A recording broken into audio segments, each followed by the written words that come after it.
Wake me up when September ends. The rest of September was hard. I wasn't used to getting up so early in the morning. I wasn't used to this whole notion of homework, and I got my first quiz at the end of the month. I never got quizzes when Mom homeschooled me. I also didn't like how I had no free time anymore.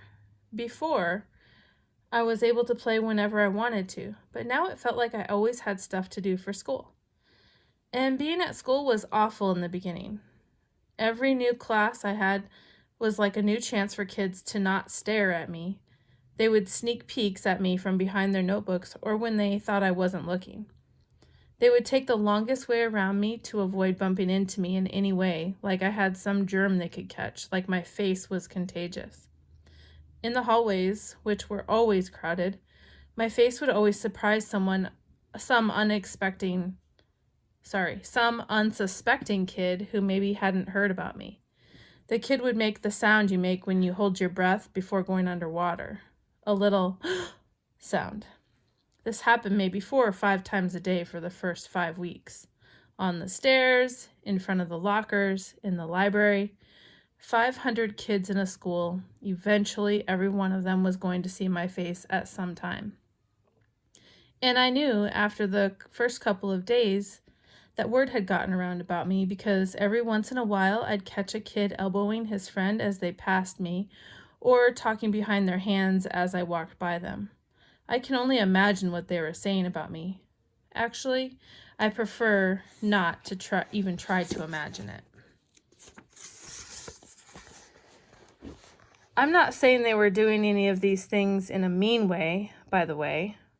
Not once did any kid laugh or make noises or do anything like that. They were just being normal, dumb kids. I know that.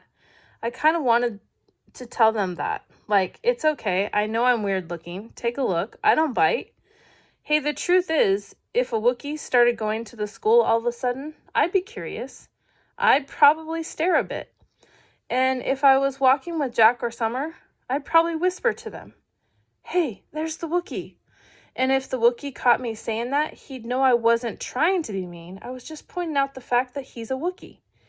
It took about 1 week for the kids in my class to get used to my face. These were the kids I'd see every day in all my classes. It took about 2 weeks for the rest of the kids in my grade to get used to my face. These were the kids I'd see in the cafeteria, yard time, PE, music, library, computer class. It took about a month for the rest of the kids in the entire school to get used to it. These were the kids in all the other grades. These were big kids, some of them. Some of them had crazy haircuts. Some of them had earrings in their noses. Some of them had pimples. None of them looked like me. Jack will. I hung out with Jack in homeroom, English, history, computer, music, and science, which were all the classes we had together. The teachers assigned seats in every class, and I ended up sitting next to Jack in every single class. So I figured either the teachers were told to put me and Jack together, or it was a totally incredible coincidence. I walked to class with Jack too. I know he noticed kids staring at me, but he pretended not to notice. One time, though, on our way to history, this huge 11th grader who was zooming down the stairs 2 steps at a time actually accidentally bumped into us at the bottom of the stairs and knocked me down. As the guy helped me stand up, he got a look at my face, and without even meaning to, he just said, "Whoa!" Then he patted me on the shoulder like he was dusting me off and took off after his friends. For some reason, me and Jack started cracking up. "That guy made the funniest face," said Jack as we sat down at our desks. "I know, right?" I said. He was like, "Whoa. I swear, I think he wet his pants." We were laughing so hard that the teacher, Mr. Roche, had to ask us to settle down. Later, after we finished reading about how ancient Sumerians built sundials, Jack whispered, "Do you ever want to beat those kids up?" I shrugged. "I guess. I don't know. I'd want to. I think you should get a secret squirt gun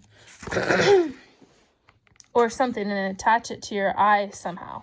And every time someone stares at you, you would squirt them in the face." "With some green slime or something," I answered. No. With slug juice mixed with, dog pee. Yeah, I said, completely agreeing.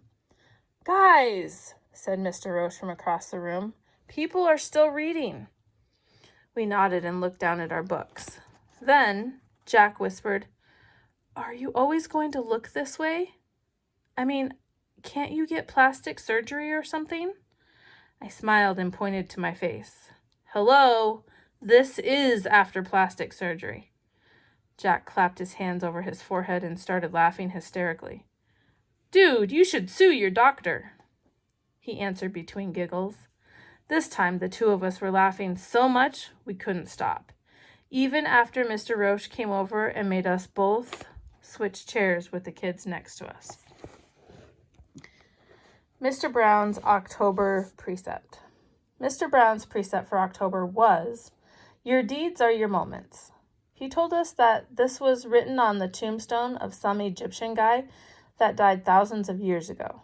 Since we were just about to start studying ancient Egypt and history, Mr. Browne thought this was a good choice for a precept.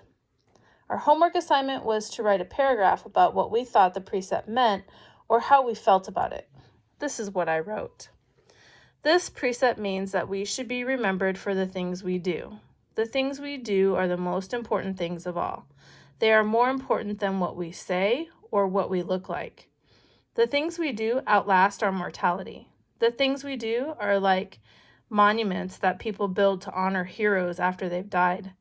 They're like the pyramids that the Egyptians built to honor the pharaohs. Only instead of being made out of stone, they're made out of the memories people have of you. That's why your deeds are like monuments, but with memories instead of with stone.